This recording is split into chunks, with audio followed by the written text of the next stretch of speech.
എല്ലാ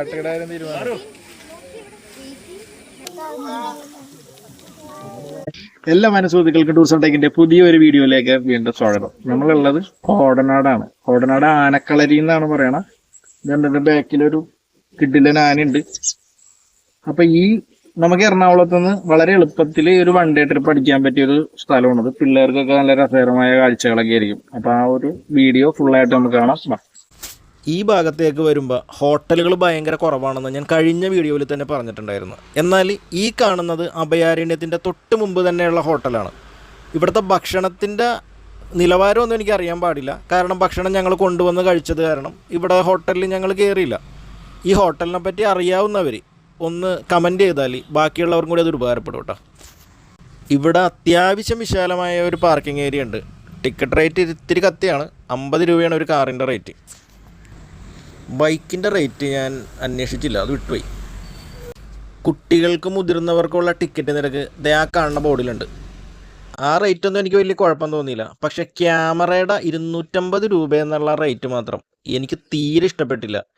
ഇവരെന്തിനാണ് ഈ ക്യാമറനെ ഒരു ശത്രുവിനെ പോലെ കണക്കാക്കണേന്ന് ഒരു പിടിയില്ല. ഇത്ര ശലഭങ്ങൾ ഇവിടെ കാണപ്പെടുന്ന സസ്യങ്ങളൊക്കെ പേരുകളൊക്കെ കറക്റ്റായിട്ട് എഴുതി വെച്ചിട്ടുണ്ട്.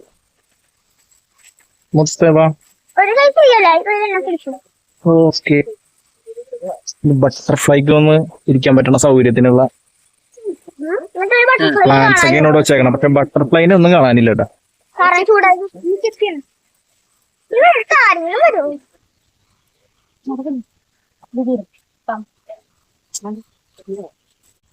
കല്ലുപാകിയ ചെടികളും മരങ്ങളും ഒക്കെ ഉള്ള മനോഹരമായ പാതയിലൂടെയാണ് നമ്മൾ നടന്നു പോകുന്നത്. നമ്മൾ ഈ നടന്നു പോയി എത്തുന്നത് എലിഫന്റ് ക്യാമ്പിലേക്കും ഡിയർ പാർക്കിലേക്കുമാണ്. ഡിയർ പാർക്ക് ഉണ്ട്, ആനത്താവളം ഉണ്ട്.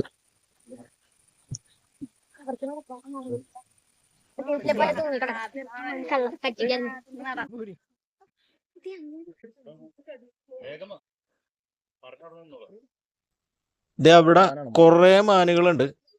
പെട്ടെന്ന് അങ്ങാട് മാന മനസ്സിലാവൂല. മണ്ണിനും മാനിനും ഒക്കെ ഏതാണ്ട് ഒരേ നിറം പോലെ തോന്നും.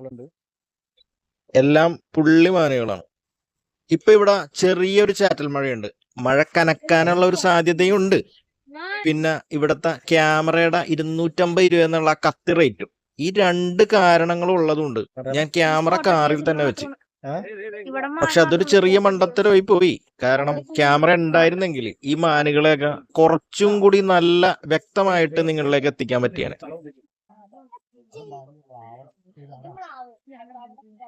മ്ലാവുകളാണ്ട കൊറേ ഉണ്ട്. പക്ഷെ ഇതെല്ലാം അറ്റത്ത് പോയാ കിടക്കണേ. ആൾക്കാരെപ്പോഴും വന്ന് ഇവിടെ വന്ന് ഒച്ചയൊക്കെ ഉണ്ടാക്കണ കാരണം ശല്യം ഇല്ലാണ്ടിരിക്കാൻ പോയി കാണുന്നതാണ്.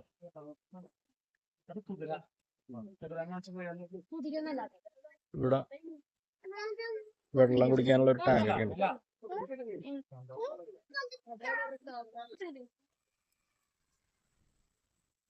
ഇത് മറ്റൊരു കൂടാണ്. ഇവിടെയും ഉണ്ട് കുറെ മാനുകൾ.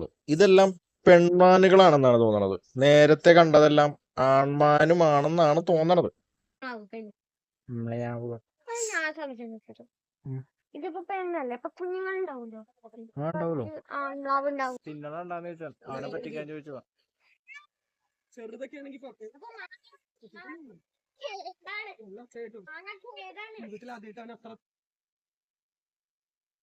ഇവിടുത്തെ ഓരോ ആനയുടെ പേരും ആ ആനയെ പറ്റിയുള്ള ചെറിയൊരു ഇൻട്രൊഡക്ഷനും ഈ ബോർഡിൽ കിടപ്പുണ്ട്. കാട്ടിൽ ജീവിക്കാൻ പറ്റാത്ത എന്തെങ്കിലും അപകടമോ അല്ലെങ്കിൽ ആരോഗ്യ പ്രശ്നങ്ങളോ അല്ലെങ്കിൽ തീരെ കുഞ്ഞായിരിക്കുമ്പോൾ കാട്ടിൽ ഒറ്റപ്പെട്ടു പോവുകയൊക്കെ ചെയ്യുമ്പോൾ അതിന്റെ രക്ഷയെ കരുതിയാണ് ഇവിടെ കൊണ്ടുവന്ന് പരിപാലിക്കുന്നത്. അതുമല്ലെങ്കിൽ നാട്ടിലിറങ്ങി സ്ഥിരമായിട്ട് ജനങ്ങളുടെ സ്വത്തിനും ജീവനും ഒക്കെ ഭീഷണി ഉണ്ടാക്കി കുഴപ്പക്കാരായിട്ടുള്ള ആനകളുണ്ടല്ലോ, ആ ആനകളെ മര്യാദ പഠിപ്പിച്ച് നേർവഴിക്കാക്കാനും ഇവിടെ കൊണ്ടുവന്ന് ചട്ടം പഠിപ്പിക്കാറുണ്ട്. പക്ഷെ ഈ ചട്ടമൊക്കെ പഠിപ്പിച്ച് മര്യാദക്കാരാക്കിയിട്ട് തിരിച്ചു വിടുവൊന്നുമില്ല. ഇവിടെ തന്നെ ആയിരിക്കും അവന്റെ ജീവിതം. പ്രശ്നക്കാരായ എല്ലാ ആനകളെയും വേഗം ചെന്നങ്ങോട്ട് പിടിച്ചങ്ങോട്ട് ഇവിടെ കൊണ്ടുവന്ന് വളർത്താനൊന്നും പറ്റൂല കേട്ടോ. അതിന് ഈ ബഹുമാനപ്പെട്ട ഹൈക്കോടതിയുടെ ഉത്തരവൊക്കെ ആവശ്യമുണ്ട്.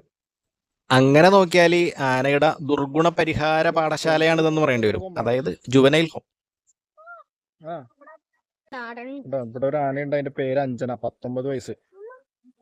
അതിന്റെ ബാക്കിലുണ്ട് ഒരെണ്ണം. അവൻ ഇത്തിരി വലിയ കൊമ്പൻ, അവനെ കൊണ്ട് ഒറ്റക്ക് മാറ്റി കെട്ടിയേക്കണേ. എന്താണ് അതിന്റെ കാരണം എന്നറിയാൻ പാടില്ല. നമ്മളെയാണ് ആന നോക്കുന്നത്. ഇവിടെയാണ് ട്ടോ പീലാണ്ടി ചന്ദ്രു ഉള്ളത്. ഇതാണ് പീലാണ്ടി ചന്ദ്രുവിന്റെ സ്ഥലം. ഇത് ഇവിടെ ബാക്കിയുള്ള ആനയിൽ നിന്ന് കുറച്ച് മാറ്റിയാണ് പുള്ളിക്കാരൻ ഇട്ടേക്കണം. കുറച്ച് നടപ്പുണ്ട്. ഇതേപോലെ കാടിന്റെ ഫീലുള്ള വഴി കൂടെ കുറച്ച് നടന്നാലാണ് ഇവിടെ എത്താൻ പറ്റുള്ളൂ. ഇതാണ് ചന്ദ്രു, പീലാണ്ടി ചന്ദ്രു എന്ന് അറിയപ്പെടണ. പീലാണ്ടി എന്ന് പറഞ്ഞ ഒരു ആദിവാസിനെയാണ് ആദ്യമായിട്ട് ഈ ആന തട്ടിയത്. പിന്നീട് ഒരു 8-9 പേരെ കൊന്നിട്ടുള്ള ഒരു ആനയാണിത്. അതിനുശേഷം വനം വകുപ്പ് പിടികൂടി അവനിവിടെ കൊണ്ടുവന്ന് ചട്ടം പഠിപ്പിച്ചുകൊണ്ടിരിക്കുകയാണ്. ഇപ്പം ആള് അത്യാവശ്യം ഡീസൻ്റ് ആയിട്ടുണ്ട്. ഇതേ ആ കൂട് കണ്ട, ആ കൂട്ടിലാണ് ആദ്യം അവന് ഇട്ടേച്ചത്. പിന്നെ ഒരു വർഷത്തിന് ശേഷം നല്ല ഇതിന് ട്രെയിനിങ് സിദ്ധിച്ച പാപ്പാന്മാര് ആണ് ഇവനെ പുറത്തിറക്കിയത്. ഇപ്പൊ അവൻ അത്യാവശ്യം അനുസരണയൊക്കെ പഠിച്ച് വന്ന ഒരു ആനയാണിത്. പീലാണ്ടി ചന്ദ്രുവിന്റെ കഥയാണ് എഴുതി വെച്ചേക്കണം. ഇതൊന്നും അല്ലട്ടോ അവന്റെ കഥ. അവന്റെ കഥ ഞാൻ പറഞ്ഞില്ലേ, അങ്ങനെ കുറച്ച് കൊലപാതകങ്ങളൊക്കെ ചെയ്ത ആളാണ് പുള്ളിക്കാരൻ. ആശ പുള്ളിയെ കഴിഞ്ഞൊന്നും എങ്ങനെ ഉണ്ടാ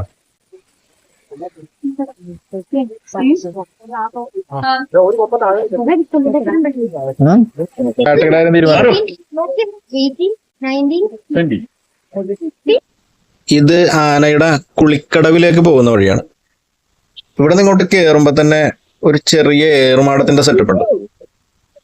ഇവിടെ നിറച്ച് മരങ്ങളൊക്കെ പിടിച്ച് നല്ല ഭംഗിയായിട്ട് നല്ല തണലും ഒരു കൂളിംഗ് ഒക്കെ ഫീൽ ചെയ്യണ ഒരു സ്ഥലവും ഒരു നല്ല ആംബിയൻസ് ഉള്ള ഒരു സ്ഥലമാണ് കേട്ടോ. ഇത് അവിടെയാണ് ആനയുടെ കുളിക്കടവ്. ആനകള് കുളിക്കുന്ന സമയത്ത് ആ കൈവിരികൾ കെട്ടി വെച്ചേക്കണ അവിടം വരെ നമുക്ക് ഇറങ്ങിച്ചെല്ലാം.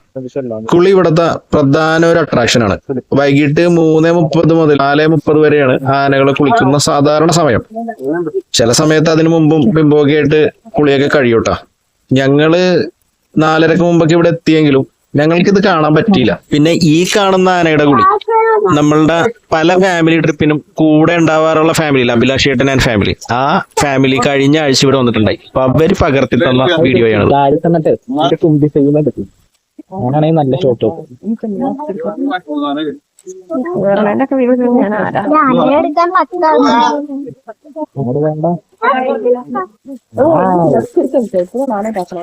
ഇതൊരു ട്രീ ഹൗസ് ആണ്. ഈ ഇല്ലിക്കാടിന്റെ മേളിൽ സെറ്റപ്പ് ചെയ്ത് വെച്ചാണ്.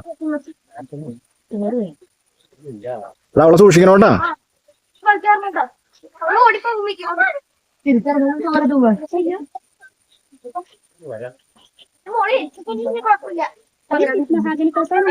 ഏത് അതാ ഇതാണ് കിഡ്സ് പാർക്ക്.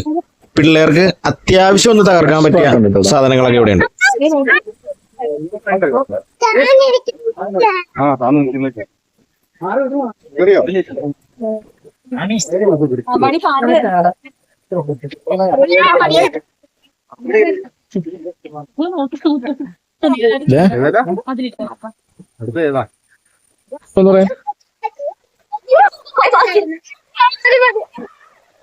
ഇവനെന്തിന് ഇത്ര പേടി?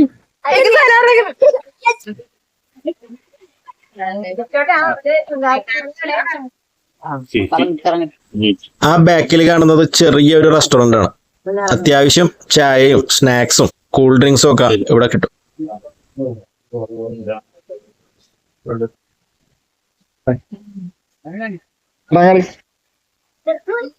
പറപ്പിക്കണ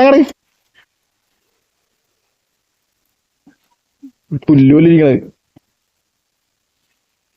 ഇവിടെ കുറച്ച് രക്തചന്ദന മരങ്ങളുണ്ട്. ഇതൊക്കെ രക്തചന്ദനമാണ്, നമ്മളുടെ പുഷ്പേല മെയിൻ സാധനം. സൗന്ദര്യവർദ്ധകമായിട്ടുള്ള ഒരുപാട് ആയുർവേദ മരുന്നുകൾക്കുള്ള മെയിൻ ഒരു ഇൻഗ്രീഡിയന്റ് ആണ് കേട്ടത്.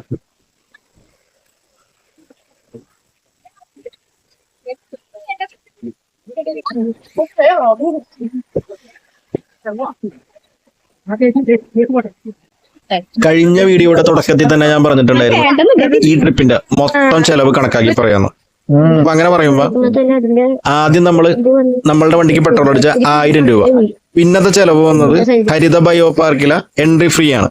അത് 440 രൂപ. ഇവിടുത്തെ എൻട്രി ഫീ 360 രൂപ. പിന്നെ കാർ പാർക്കിങ്ങിന് ഇവിടുത്തെ ഹരിത ബയോ പാർക്കിൽ കാർ പാർക്കിങ്ങിന് എക്സ്ട്രാ ചാർജ് ഇല്ല. ഇവിടുത്തെ കാർ പാർക്കിങ്ങിന് ഒരു കാറിന് 50 രൂപ വെച്ച് 2 കാർ 100 രൂപ. പിന്നെ 2 ഫാമിലിയുടെയും കൂടെ ആണ് എല്ലാം കൂട്ടിയതുകൊണ്ട് ഡോക്ടർ ഫാമിലിയുടെ 1000 രൂപ പെട്രോൾ അടിച്ച കാശും കൂടി ഇതിൻ്റെ അകത്ത് കൂട്ടുന്നത്. അപ്പൊ മൊത്തം എക്സ്പെൻസ് വരുന്നത് 2990 രൂപയാണ്. അപ്പൊ അതിൻ്റെ അകത്തുനിന്ന് ഒരു ഫാമിലിയുടെ കാശ് എടുക്കണമെന്നുണ്ടെങ്കിൽ ഇപ്പൊ ഞങ്ങൾക്ക് മാത്രം ചെലവായത് 2900ന്റെ പകുതി 1450 രൂപയാണ്. ഉച്ചക്കത്തെ ഫുഡ് നമ്മൾ വീട്ടിൽ നിന്ന് കൊണ്ടുവന്നത് കാരണം അത് ഇതിൻ്റെ അകത്ത് കൂട്ടിയിട്ടില്ല. അത് നിങ്ങൾക്ക് എങ്ങനെ വേണമെങ്കിലും ചെയ്യാം. പുറത്തുനിന്ന് കഴിക്കുകയോ അല്ലെങ്കിൽ വീട്ടിൽ നിന്ന് കൊണ്ടുവന്നാൽ നമുക്ക് എക്സ്പെൻസും കുറവായിരിക്കും. പിന്നെ നമുക്ക് വിശ്വസിച്ച് കഴിക്കുകയും ചെയ്യാം.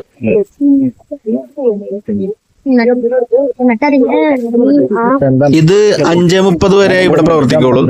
പിന്നെ ഹരിത ബയോ പാർക്ക് ആണെങ്കിൽ 6 മണിക്ക് ക്ലോസ് ചെയ്യും അവര്. പിന്നെ അവിടെ താമസിക്കുന്ന ആൾക്കാർക്ക് മാത്രമേ ബാക്കി അവിടെ എക്സ്പ്ലോർ ചെയ്യാൻ വേണ്ടി പറ്റുള്ളൂ. അപ്പൊ ഇവിടെ നിന്ന് നമ്മളൊരു 6 മണിയോട് കൂടിയാണ് പുറപ്പെടുന്നതെങ്കിലും ഒരു 7-7:30 ആകുമ്പോൾ വീട്ടിലെത്താൻ പറ്റും. എറണാകുളം ടൗണിൽ നിന്ന് 1-1.5 മണിക്കൂർ റൈഡ് ഇങ്ങോട്ടേക്കുള്ളൂ.